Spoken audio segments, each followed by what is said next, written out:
Sup guys, it's Alex here and welcome to another edition of the Bracketology update. We are nearing the end of January, less than 2 months to go until the tournament, and man, I am so freaking excited. I just love college basketball so much, especially after last night's Kansas versus Texas Tech double overtime game. But I also do have to mention the Auburn-Kentucky game from this last week since I talked about it a lot on Friday. Auburn, congratulations to the Tigers taking down my Kentucky Wildcats. I mean, if we had a healthy Ty Washington and Severe Wheeler for the entire second half, I would have liked to see what happens because, I mean, we were up by 9 whenever Ty went out, then Wheeler missed an additional amount of time. But, I mean, it's college basketball. The rest of the team has to step up if a player goes out, and Kentucky didn't. Auburn just kept taking it to Kentucky, came back, fought back, and ended up winning by, I think, 9 points, and they looked absolutely amazing. Walker Kessler, I mean, Jabari Smith looked really impressive, but Walker Kessler, man, the transfer from, I think, North Carolina, he looked really good in that game. That was surprising, but congratulations to Auburn getting their first #1 ranking in, I think, their program history, so a great win for them, great resume builder as well. But we will go ahead and take a look down here at the bracket watch. As I mentioned, top overall seed is Auburn. First team out is Arkansas. They're making their way back in after being a 3 seed last year. They were a pretty high seed in the preseason this year and then kind of had a rough start to the year, but they're starting to work their way back in. And then the last team in is Florida. They are faltering right now. Last night they ended up losing to Ole Miss, and it wasn't even really close. I think it was like a 17-point loss somewhere around there. I just ended up checking the score, didn't look too deep into it. But Florida, what is going on with them? They were like a 7 seed in last year's tournament, 7 or 10 seed. They played Virginia Tech. I don't remember which seed they were. But on the bubble here, last 4 byes are TCU, TCU was on the bubble. I want to say they're the first team out in the last bracketology, but they got a very impressive road win over Iowa State. Double digits, man. I couldn't believe it watching it. Then we have Miami, Florida, North Carolina, who just keeps on falling down the bracket. Now almost out of the bracket. They're the 5th team in currently, or 6th team. Then St. Mary's. Then last 4 in are Oregon, San Diego State, San Francisco, and Florida. First 4 out are Arkansas, Mississippi State, Michigan making their way back in after consecutive wins. I think it was Rutgers and Indiana, I want to say. Maybe I got those 2 wrong. I know Indiana for sure, but I can't remember the one before that. They are trying to play their way back in. And then Wyoming. Then the next 4 out are Kansas State, Texas A&M, Virginia Tech, and Cincinnati. So taking a look here at the bracket, we'll just talk about some big movements. We have Wake Forest up to an 8, Creighton up to a 9, Ohio State up to a 5, then San Francisco and Florida both dropping there in the playing game. Then we have TCU up to an 11, Colorado State up to a 7 over there in Indianapolis, where I'll be for the NCAA tournament. Then we have Seton Hall down to an 8 after they got destroyed last night by St. John's. I couldn't believe it. Low Chicago down to a 9 after losing to Missouri State. Illinois down to a 5. Then we have San Diego State fall into the play-in game. North Carolina down to a 10 and UCLA up to a 2. We have a huge game tonight. I can't believe I forgot to mention this at the top of the show.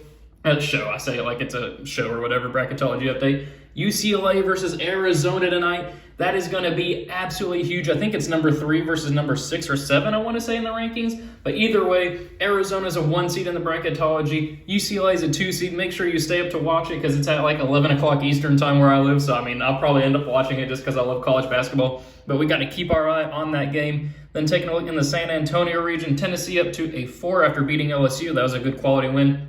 Wisconsin down to a 3 after losing to Michigan State. Iowa State down to a 7 after they lost to TCU, as I mentioned earlier. And then over there in the East Regional, Florida State up to a 9, stacking more quality wins. Xavier down to a 5, Murray State down to a 12, Kentucky down to a 4 after missing out on that quality opportunity. And then Marquette, I want to bring up Marquette. I have been super high on them in these bracketologies, as you guys know, and my belief is coming to fruition. They're on like a 6-game winning streak. They just beat Villanova at home, or on the road actually. Then they beat Xavier on, I think, Sunday. This is a team to watch out for. I just love Marquette this year. Same thing with Michigan State. Those two, I hate how they're paired up. You'll see in a second. Then Miami down to a 10, and then Southern Utah. I don't even know why I mentioned them. But as you guys know, every time there's a new bracketology update, I go on vertex42.com, download this Excel bracket, and update it with the current bracketologies. But taking a look here at the bracket, I am going to go ahead and give my predictions for this NCAA tournament based on today's bracketology, January 25th. Man, oh, I'm so excited if you can't tell from how excited I am in my voice. But we'll go ahead and have Auburn obviously beating the winner of Southern and New Orleans. Then Wake Forest, I think, will be able to handle Creighton. Then we are going to go with Ohio State beating the winner of San Francisco and Florida, which I think will be San Francisco. Villanova will beat South Dakota State. TCU, I'm going to go with the upset there. I just don't believe in USC this year. I think TCU could end up winning there in a battle of the abbreviations. Then we got Houston moving on past Jacksonville State, Colorado State over Oklahoma, and then Purdue over Cleveland State. Then for a spot here in the Sweet 16, we got Auburn advancing on to past Wake Forest. Ohio State, I think, will get the 5-4 upset over Villanova. Then I'm going to go with an upset pick here with 11 seed TCU over Houston. Houston, I mean, they're not losing games. I mean, the American Conference may look like a two-team bid conference with Houston and UConn. Not sure what's going to happen there. Actually, UConn may. I don't even remember if they're in the American. Maybe they're in the Big East. I don't remember off the top of my head. But Houston has been hanging around since they lost Sasser and Mark. But we'll see how battle-tested they are, what their depth's looking like by the time the NCAA tournament comes around. And then Purdue will beat Colorado State. Then in the Elite Eight, we're going to have Auburn moving on past Ohio State in a battle of football schools there, but maybe not football schools anymore. And then Purdue advancing past TCU, which sets up Auburn and Purdue, and I got to go with Auburn, man. One loss on the season. That team is looking on absolute fire right now. Then we'll go ahead and go down here to the bottom left regional, switch it up a little bit from my usual order. Arizona's going to move on past Longwood. Then we're going to have Indiana falling to Florida State there. Indiana did just go and beat Purdue, but both those teams have quality wins over top teams, with Florida State also over Duke. But I think Florida State's a better equipped team there. I trust the coach more. Then we are going to have 12-seed Murray State over Xavier. I just can't get behind Xavier this year for some reason. I mean, they're a 5-seed for a reason, but I just don't believe in them this year, especially after they lost to my boys Marquette. And I believe in Murray State to make a kind of classic 12-5 upset there. Then we're going to have Kentucky advancing on past Vermont. Then we're going to have Marquette past Boise State, which Boise State is a team you need to keep an eye on as well. Michigan State moving on past Princeton. Iowa beating Miami, and then Kansas moving on past Southern Utah. Then we're going to have Arizona in the Sweet 16, Kentucky moving on past Murray State. Then I really wish I could put both these teams further on into the bracket. Marquette versus Michigan State, though, I got to go with Michigan State. And then Kansas, I think, will move on past Iowa. Then for a spot in the Elite Eight, we are going to go with my Kentucky Wildcats here over Arizona. If we can stay healthy, I think this team is a Final Four contender. And then Kansas versus Michigan State. I would love to see this matchup. I think both these teams are fantastic, but I do have to go with Kansas moving on there, and I do think that Kansas will advance past Kentucky. But this Saturday, I believe it's Saturday, maybe Sunday, but Kansas versus Kentucky, it is going to be a huge matchup. Hopefully Ty is going to be available for that game. If not, Kentucky's probably going to lose. But that game will be an absolutely terrific game, especially after Kentucky just played Auburn too. But I do have Kansas advancing on to the Final Four out of that region. So we'll go and take the bottom right regional here. Baylor moving on past Colgate. Davidson advancing past BYU. Alabama beating UAB there in a 5-12. Tennessee beating Chattanooga. UConn over West Virginia. Wisconsin over Wagner. Iowa State over St. Mary's. And then Duke over Arkansas State. Which, I mean, that's a pretty chalky first round, not going to lie. I mean, I do have a 9-8 upset, but nothing crazy. Then we're going to have Baylor moving on to the Sweet 16 past Davidson. Alabama falling to Tennessee there. I'm surprised two SEC teams can play in the second round already. Then we're going to have UConn falling to Wisconsin there, and then Duke advancing on past Iowa State. So pretty chalky so far. I mean, I'm not going to lie, just based off of these matchups. Then Baylor versus Tennessee. I am going to go with Baylor, and then I am also going to go with Duke moving on past Wisconsin, which sets up Baylor versus Duke for a spot in the Final Four. But I'm going to go with 2-seed Duke advancing on past Baylor. So then going up to the final region over there, the top right one, Gonzaga will advance past UNC Wilmington / Norfolk State. Seton Hall, I think, can still beat Loyola Chicago. Maybe, I don't know. We'll kind of see what happens there, but Illinois will beat Iona. LSU will beat Toledo. Then I'm going to go with Oregon here, beating San Diego State and then beating Providence to move on to the second round. Texas Tech advancing past Seattle. Texas beating North Carolina, and then UCLA over Cal State Fullerton.